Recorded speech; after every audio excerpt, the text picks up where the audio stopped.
Item Number, SCP-004. Object Class, Uselid. Special Containment Procedures. When handling items SCP-004-2 through SCP-004-13, proper procedure is vital. The items are not permitted to be moved off-site unless accompanied by 2 Level 4 security personnel. Under no circumstances should any other component of SCP-004 be taken through SCP-004-1. The effects of doing so are as yet unknown, and the current cost of experimentation makes further research impractical.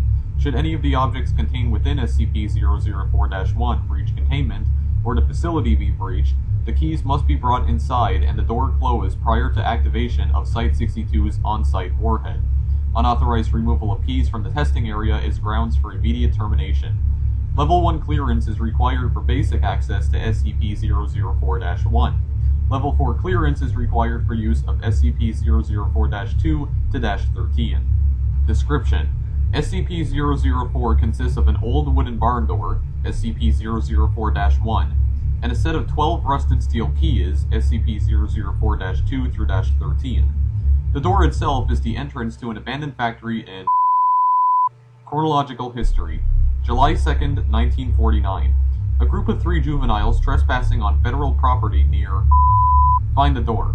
According to their testimony, they found a set of rusted keys in an iron lockbox and determined what door the keys unlock. The juveniles are taken into custody after they contact Sheriff when one of their friends, SCP-004-1, goes missing. July 3rd, 1949. Local authorities find the severed right hand of SCP-004-1 8 kilometers from SCP-004-1. Other parts of SCP-004-1's body are found scattered as far as 32 kilometers from the factory.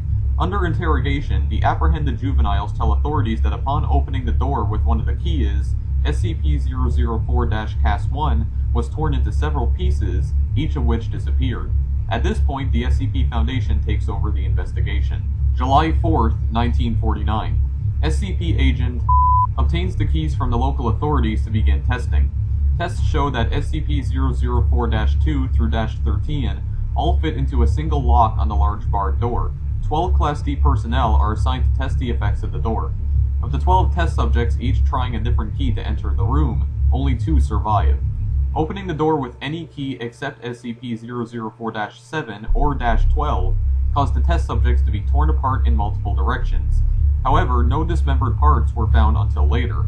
At the time of writing, only 2 parts of each subject have been recovered, with the exception of the subject using SCP-004- whose pieces were scattered in close proximity.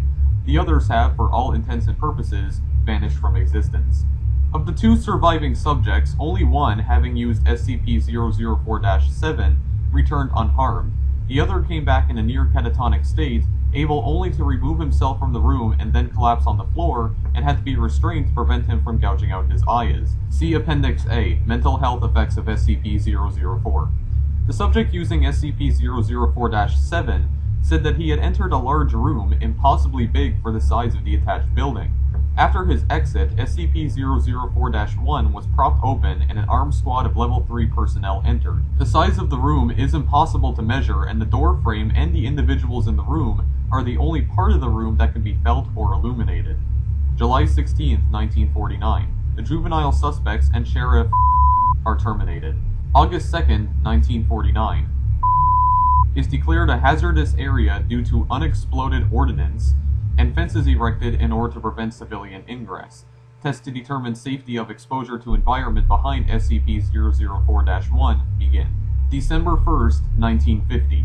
Space-time anomalies resulting from exposure to SCP-004 are confirmed. Testing is suspended until further notice. July 2nd, 19... The unaccounted for remains of SCP-004-1 appear unexpectedly outside SCP-004-1. Despite being killed decades before, the remains of SCP-004-1 are not decomposed in any manner and are still warm to the touch. Blood remains uncoagulated. The remains are remanded for testing. July 4th, 19...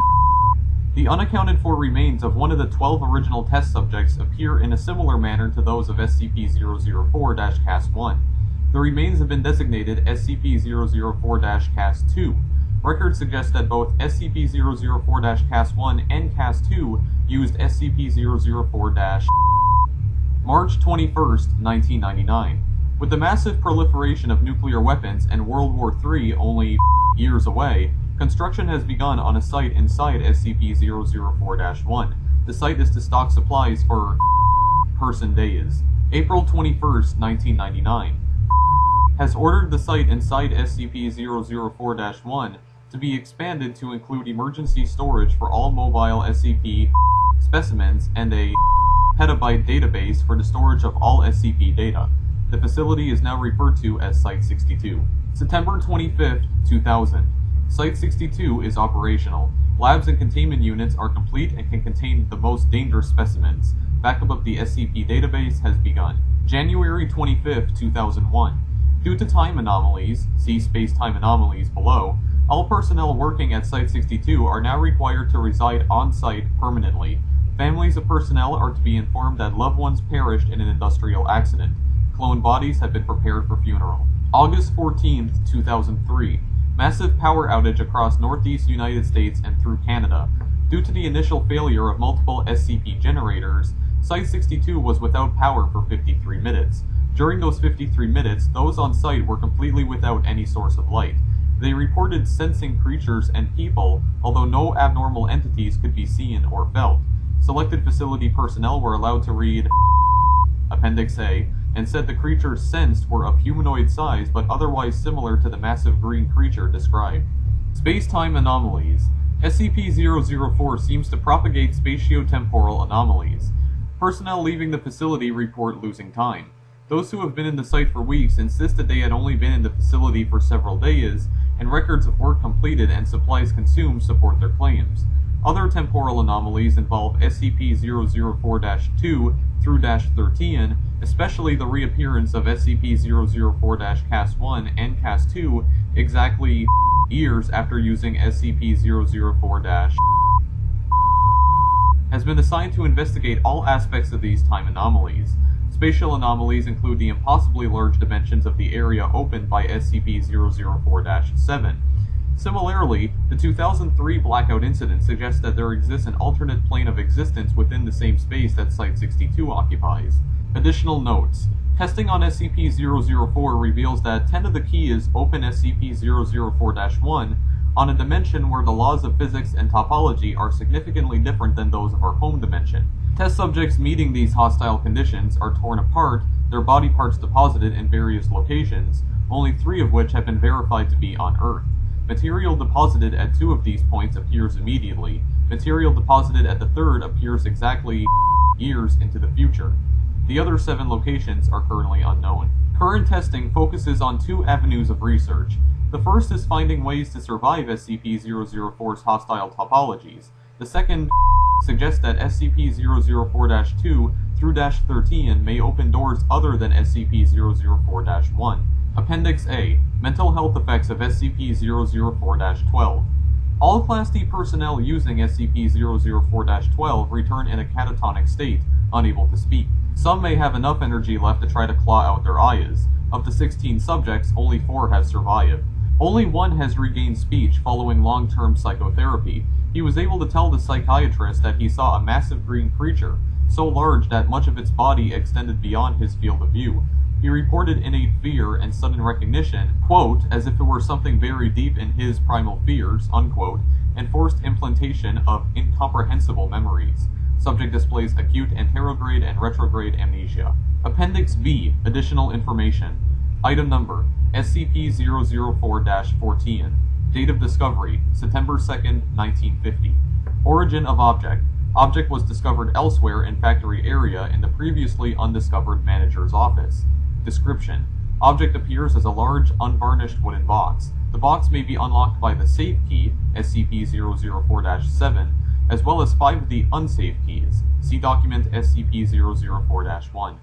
Upon unlocking SCP-004-14 with SCP-004-7, the box opens automatically on hinges. The volume of the space inside is precisely 5 times greater than the outer dimensions imply. Items placed within while the lid remains open do not affect the weight or any other properties of the box. When the lid is closed and locked, however, all items inside vanish irretrievably. Personnel locked inside the box are also irretrievable, although losing personnel in this fashion appears to affect significantly the dreams experienced by